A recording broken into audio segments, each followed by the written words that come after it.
Hi there, I hope you're doing really well. Welcome to our church service this week.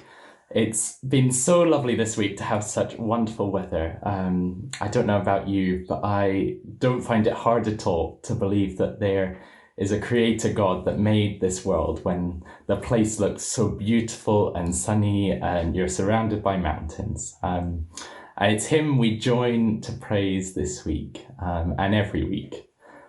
So we're going to be singing from Psalm 103 in the moment. Praise God, my soul, with all my heart. Let me exalt his holy name. We look forward to that. And then after that, Steve from Urbisig is going to be praying for us. And Meg's going to be giving us a short youth talk from our study in Galatians. And Ken is going to be preaching to us from Matthew on a sermon titled The Nature of the Battle of Good and Evil. But before all that, let us sing from Psalm 103. Let's praise God together. Praise God, my soul, with all my heart. Let me exalt his holy name. Forget not all his benefits. His praise my soul in song proclaim. The Lord forgives you all your sins, and heals your sickness and distress. Your life he rescues from the grave, and crowns you in his tenderness, and crowns you in his tenderness.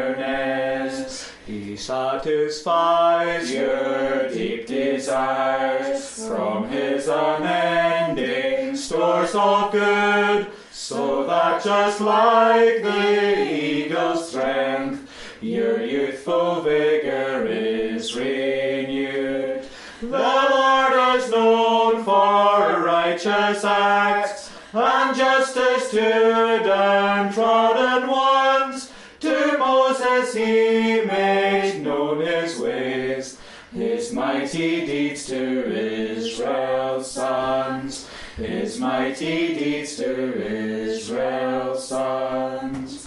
The Lord is merciful and kind, to anger slow and full of grace. He will not constantly reprove, or in his anger hide his face. He does not punish our misdeeds, or give our sins their just reward. How great his love, as high as heaven, towards all those who fear the Lord, towards all those who fear the Lord.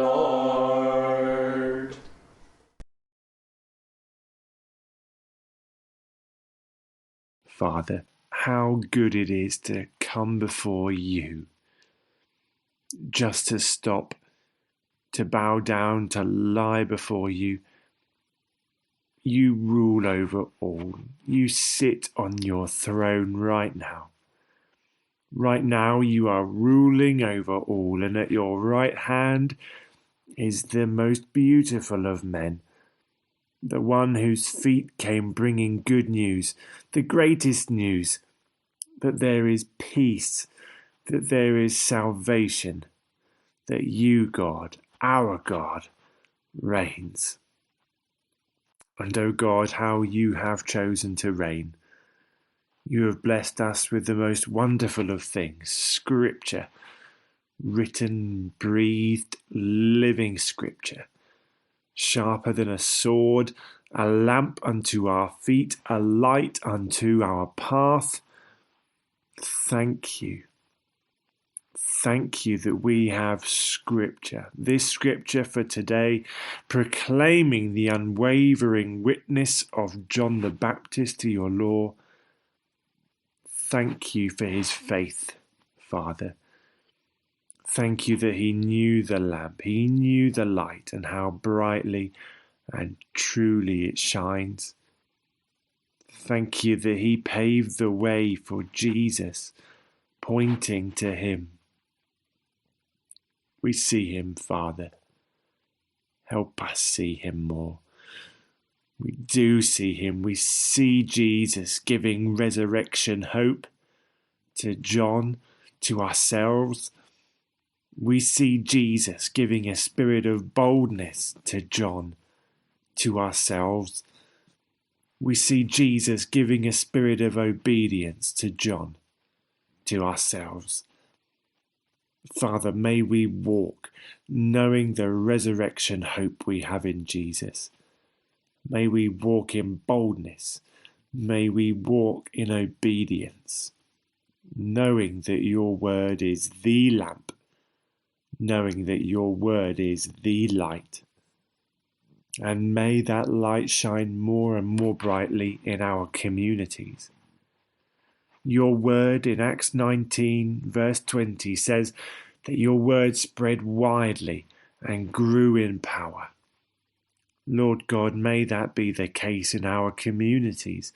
May your word spread widely and may it grow in power.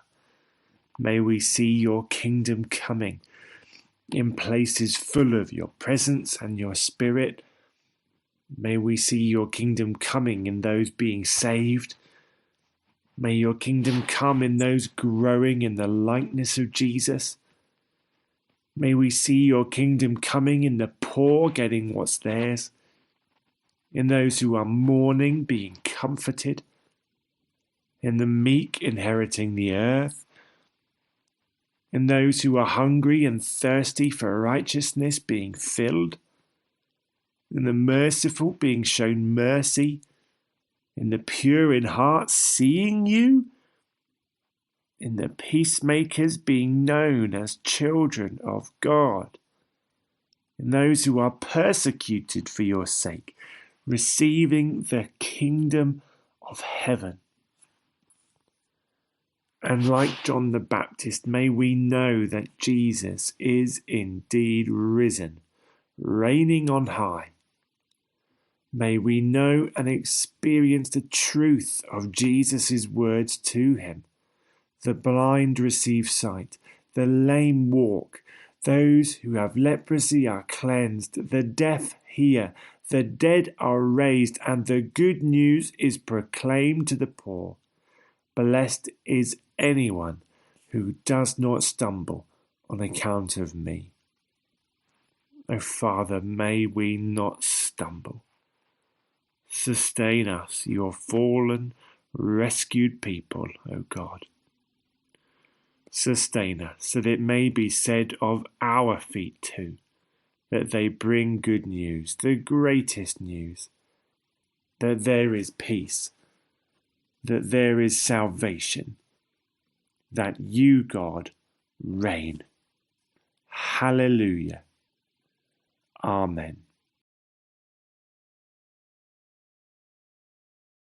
Hi everyone, it's good to be back with you after quite a long break there for myself, but you'll be seeing me a little bit more often for now until probably July, and then you'll not see me again for a while till I have our next baby, so enjoy me whilst you can. Thank you though to Finley and Heather who have been going through Galatians with you all. It's been a great study so far, and I'm going to continue it here for the next 2 weeks before letting Finley and Heather join back in and do some of the studies again. So let's read Galatians chapter 5, and we'll read from verse 19 to the end of verse 26. The acts of the flesh are obvious: sexual immorality, impurity and debauchery, idolatry and witchcraft, hatred, discord, jealousy, fits of rage, selfish ambition, dissension, factions, and envy, drunkenness, orgies, and the like. I warn you, as I did before, that those who live like this will not inherit the kingdom of God. But of the fruit of the Spirit is love, joy, peace, forbearance, kindness, goodness, faithfulness, gentleness, and self-control. Against such things there is no law. Those who belong to Christ Jesus have crucified the flesh with its passions and desires. Since we live by the Spirit, let us keep in step with the Spirit. Let us not become conceited, provoking, and envying one another. So I'm sure loads of us know verses 22 and 23 there. That's where Paul tells us what the fruits of the Spirit are.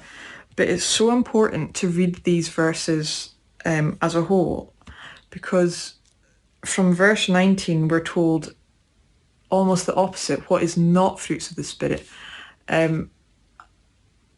Let's just for a second, let's think about fruit. So what is fruit? Where does it come from?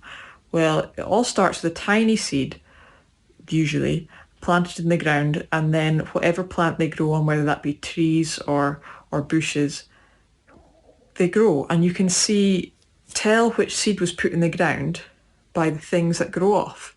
So if it was an apple seed, an apple tree would grow and apples would grow off that tree. Similarly, if it was an orange seed that was planted, oranges would be the fruit that was produced. You wouldn't usually plant an apple seed and get oranges off of an apple tree. That's not how it works, because it was the apple seed that was put in the ground. And so in that sense, our bodies are like the ground. They're like God's soil. What he's planted in us is his Spirit, and what will grow is these fruits of the Spirit, which are love, joy, peace, patience, or it says forbearance here, kindness, goodness, faithfulness, gentleness, and self-control. But what we need to be careful is that we don't start trying to plant other seeds in ourselves. And that is where it says in verse 19, the acts of the flesh. So if we're trying to, do things our own way and ignore God, well, actually the fruit we produce will be different, and it won't be of God. And so it can be easy for us to think, well, I'm not the most patient person, so I can't be a Christian. Well, that's not necessarily true. Just because we are maybe not very patient or not the most self-controlled doesn't mean that we're not Christians. It just means we maybe need to pay a bit more attention as to what we're planting in ourselves. And, well, you might think, how on earth can you plant actual seeds in yourself? Well, you can't.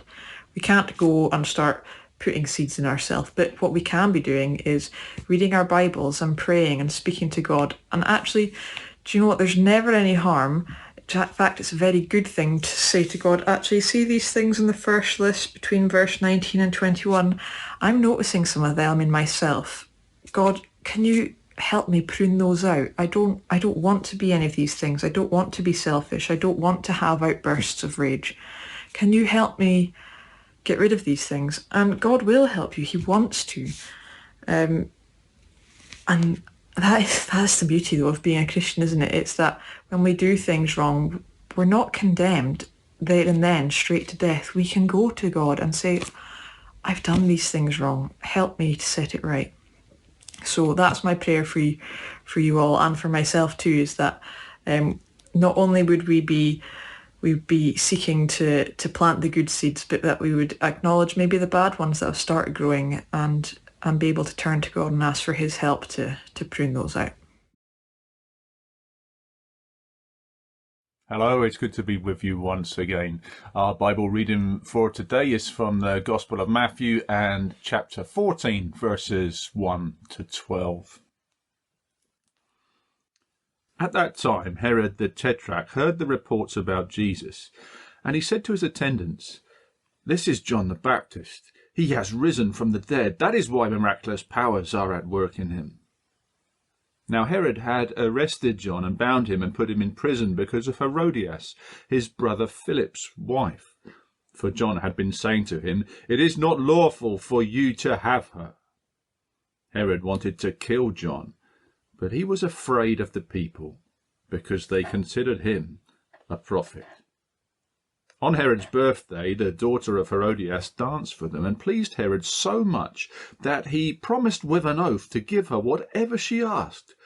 Prompted by her mother, she said, "Give me here, on a platter, the head of John the Baptist."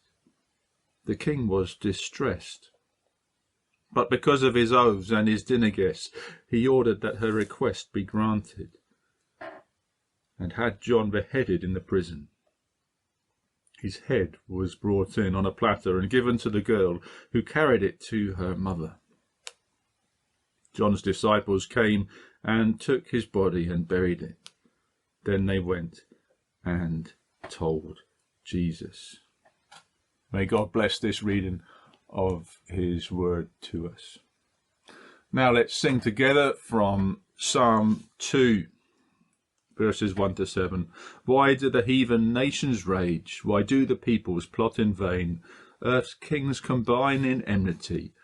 Her rulers join against God's reign. Let's sing to God's praise together. Why do the heathen nations rage? Why do the peoples plot in vain? Earth's kings combine in enmity. Her rulers join against God's reign. They take their stand against the Lord and challenge his anointed one. Let us break off their chains from us with their restraints. Let us be done. The one enthroned in heaven last, the Lord on high, derides them all. Then he rebukes them in his wrath, his rage and terror on them fall. The Lord has made it known to them, thy chosen King I have installed on Zion, my own holy hill. He is the one whom I have called. The King then solemnly declares, I will proclaim the Lord's decree. Today your father I've become. You are my son, he said to me. The sermon then from Matthew 14, 1 to 12, the nature of the battle of good and evil. I'm sure you will have all seen films when the screen goes wavy and some music plays and the scene goes back in history to a previous event in the story. It's what's known as a flashback. Sometimes the film make it very easy to see that you're watching a flashback with the wavy lines or a blurred screen, or the music plays or it goes into black and white and it's very clear. But other films, you spend half your time guessing, don't you? Is this a flashback or is this part of the story? Well, Matthew 14 begins with a flashback. Verses 1 and 2 introduce the flashback, and then the further 10 verses, 3 to 12, are the account. Flashing back to John the Baptist's last moments on planet Earth. And there is much here we can learn about good and evil and the battle that goes on between them. About faithfulness, fearlessness, and holy service of Jesus Christ versus cowardice, fear, drunken licentiousness, wicked schemes, manipulation, deceit, vengeance, and the murder of the righteous. The parables that we have seen over the last few weeks, all about the kingdom of heaven, have been calling us to look deeper, to look beyond, to see what is beneath the surface of what's going on in this world, and teaching us to grasp something, to reevaluate using the economy of heaven, the value system of things seen and unseen in God's sight, as God sees and values them from heaven's point of view. So let us look together now at the characters in today's passage and consider carefully our own response to God's word as we seek to see what's going on beneath the surface.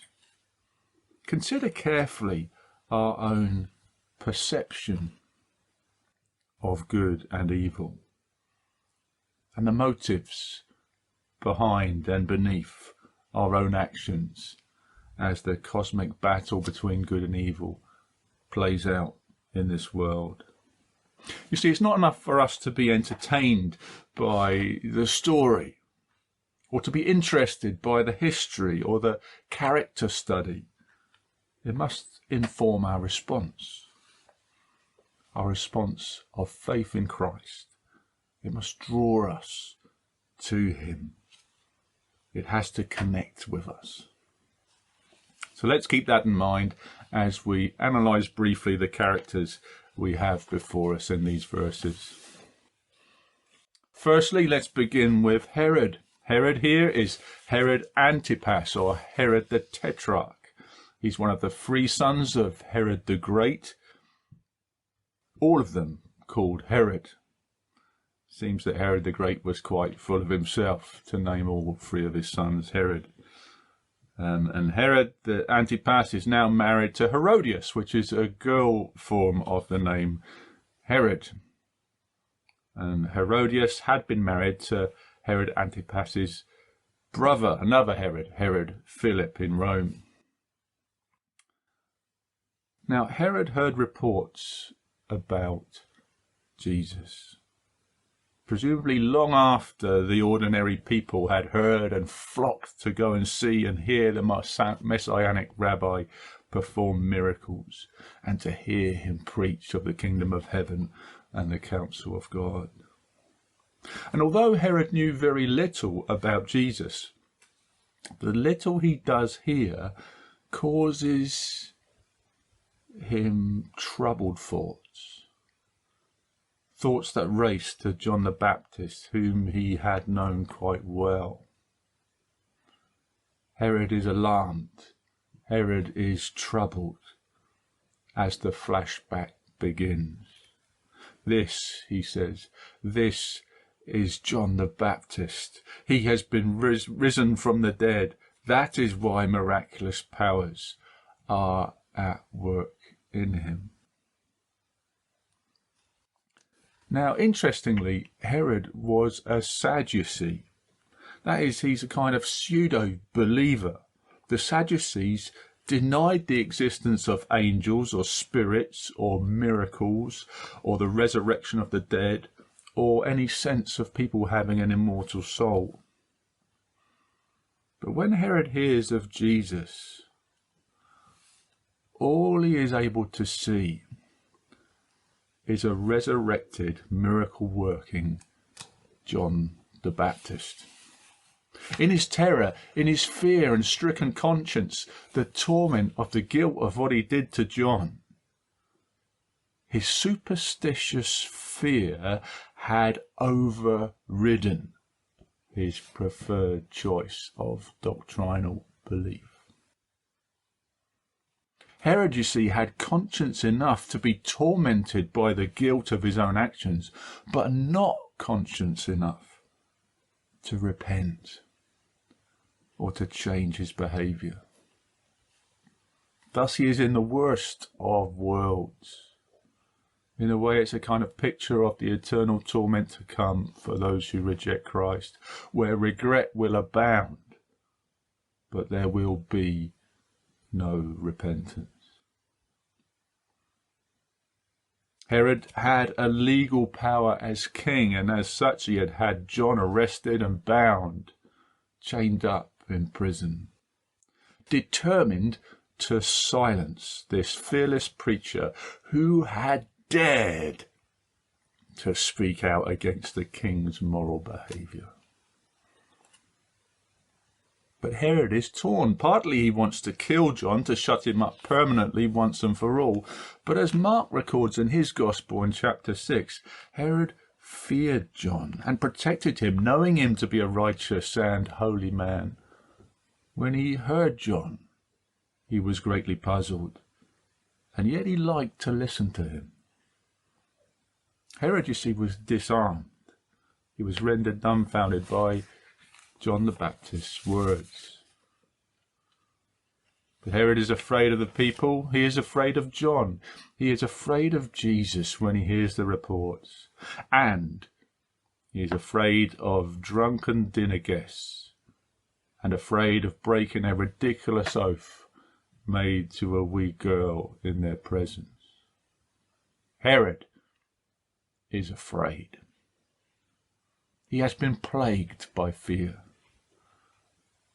Here he is played by fear. Herod is a scaredy-cat king. Foolishly, he has promised the world to a manipulative wee girl who had behaved so inappropriately at his birthday party. She had pleased him and his dinner guests. Herod has shown stupid unrestraint. And friends, oaths and foolish promises made, stupid vows taken, should be repented of, not ever followed through. And so, with a word, the holy prophet's life is ended. How lightly tyrants think of murder. Herod acts to try and allay his myriad of fears, but does he really think he will sleep any better after this? Will he be any less haunted after he has done this? Herod feared everyone and everything except God, the only one whom we should and must fear. Herod was weak and malleable in the hands of his Jezebel wife, Herodias, and her performing daughter. Herod is a slave. He's the king, but he is a slave to fear and to the power of sin. Let's look next to Herodias and her daughter Salome, the two Jezebels, as I've called them. Herodias' daughter by Philip, Herod Philip, is not named in the Gospels actually, but by the historian Josephus, and ironically her name Salome comes from Shalom, God's word for peace. There is no peace where she leads. Herodias was formerly the wife of Herod Philip, whom Herod Antipas has visited in Rome, and then returned with her as his wife whilst his brother was still living. And this sort of wife swapping seems to have been reasonably common amongst the echelons of Roman courts, as was incest, intermarriage in families, and such.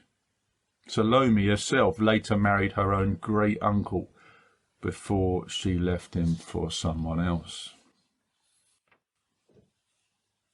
And Herodias is a real Jezebel character, like King Ahab's manipulative queen of old. She seeks to be the power behind the throne, to manipulate the king to achieve her own ends of murderous revenge, a vicious and spiteful vengeance it is at that. Herodias loves power. She is drawn to power. She loves to be around power, close to it, and then insidiously wriggle her way in to control it for herself. Unlike Herod, she is not seemingly troubled by such an inconvenience as a conscience. Hers has been seared away to nothing long ago. She is, as it were, a psychopath, bent on vengeance, devoid of all empathy, pity, or regard for other persons. She takes far more personal, vicious offence at John the Baptist's moral rebuke of her union with the king than Herod ever does.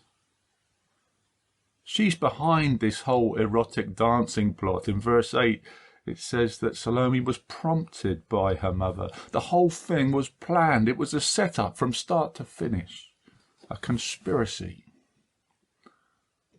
Salome herself may have been only a very young girl of 13 or so, but her behaviour would have been highly irregular and inappropriate for a princess in the royal family, even in the Roman world.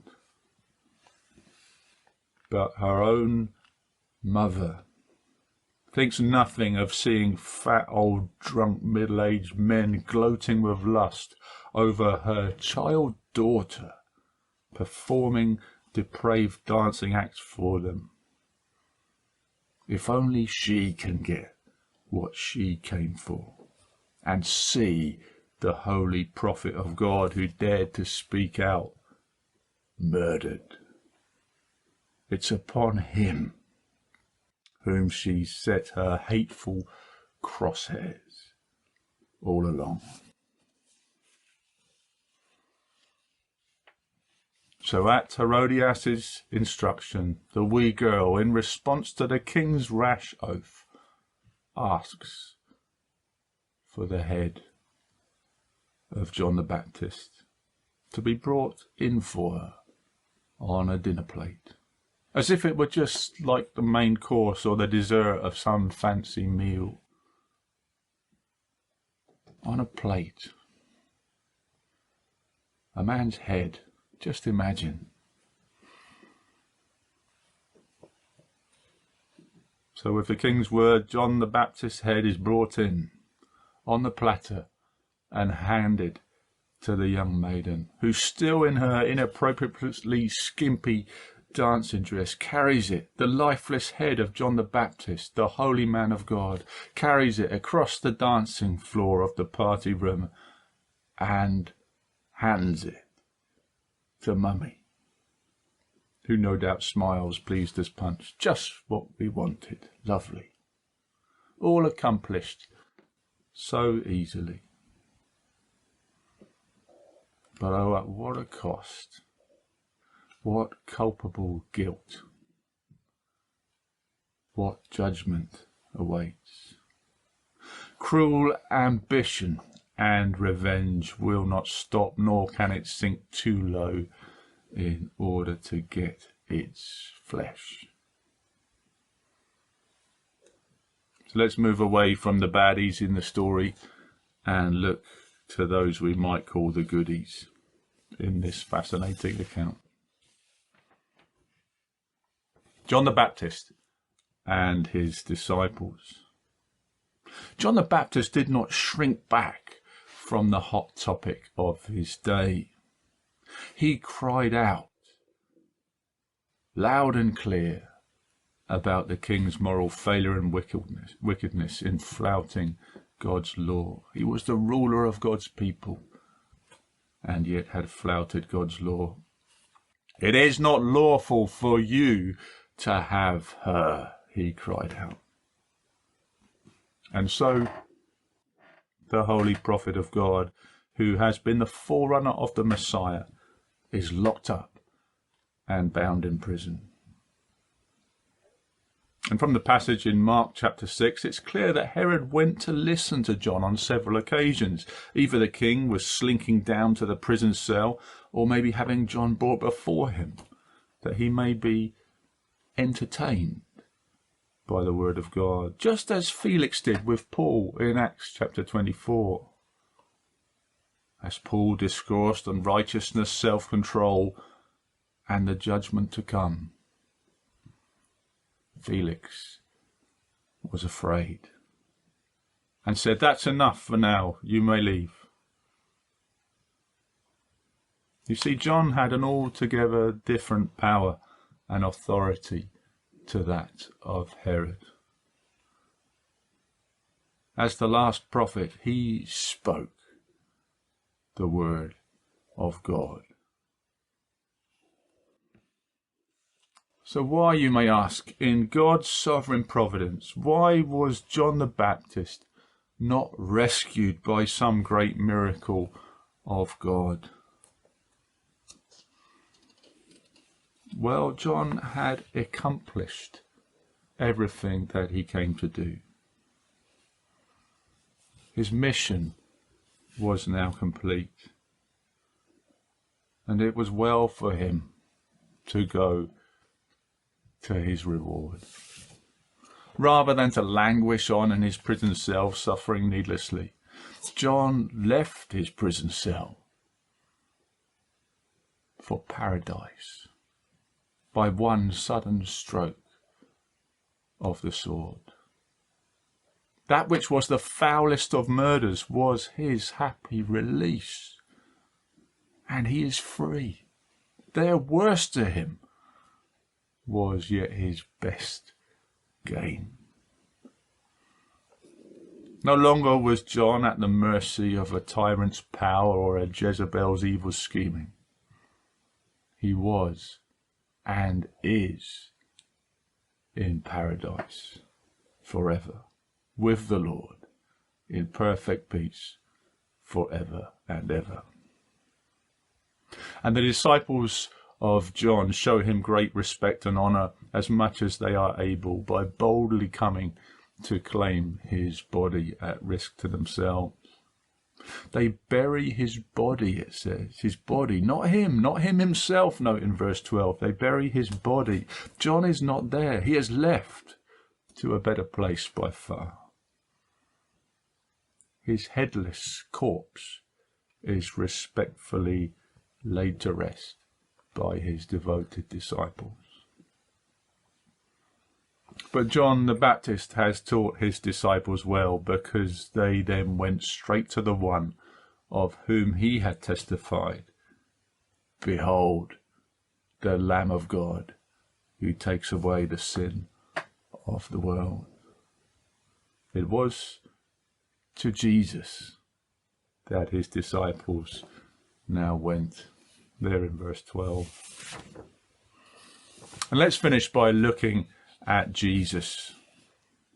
Let us come to see what the passage tells us of Christ. He's not so much of a mention, save that it is because of the reports about Jesus that this whole thing started. This passage recounts Herod's actions.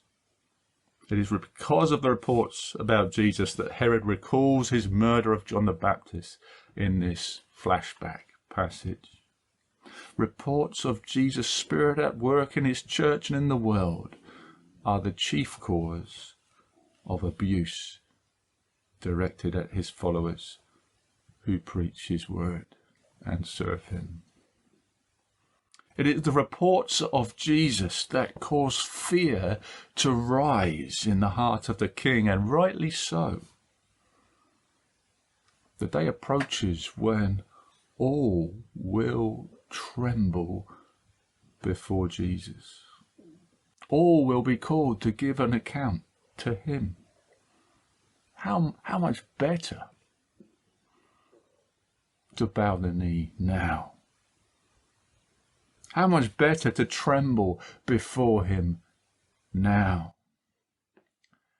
To give up all hostility now. To let go of all manipulative conspiracy and desires for personal vengeance. To give that up now. To be freed from all fears that drive us to such diabolical actions as we have seen in our passage today.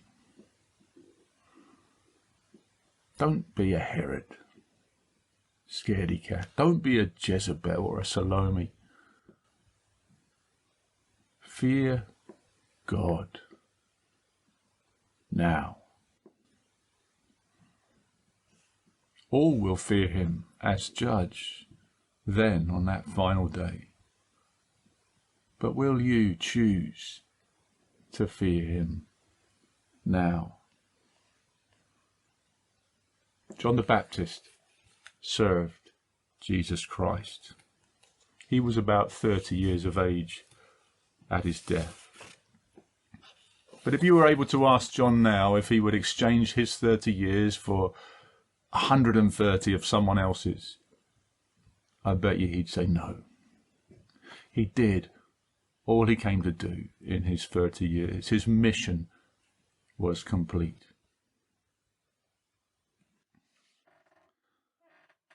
Folks, time is precious because time is life.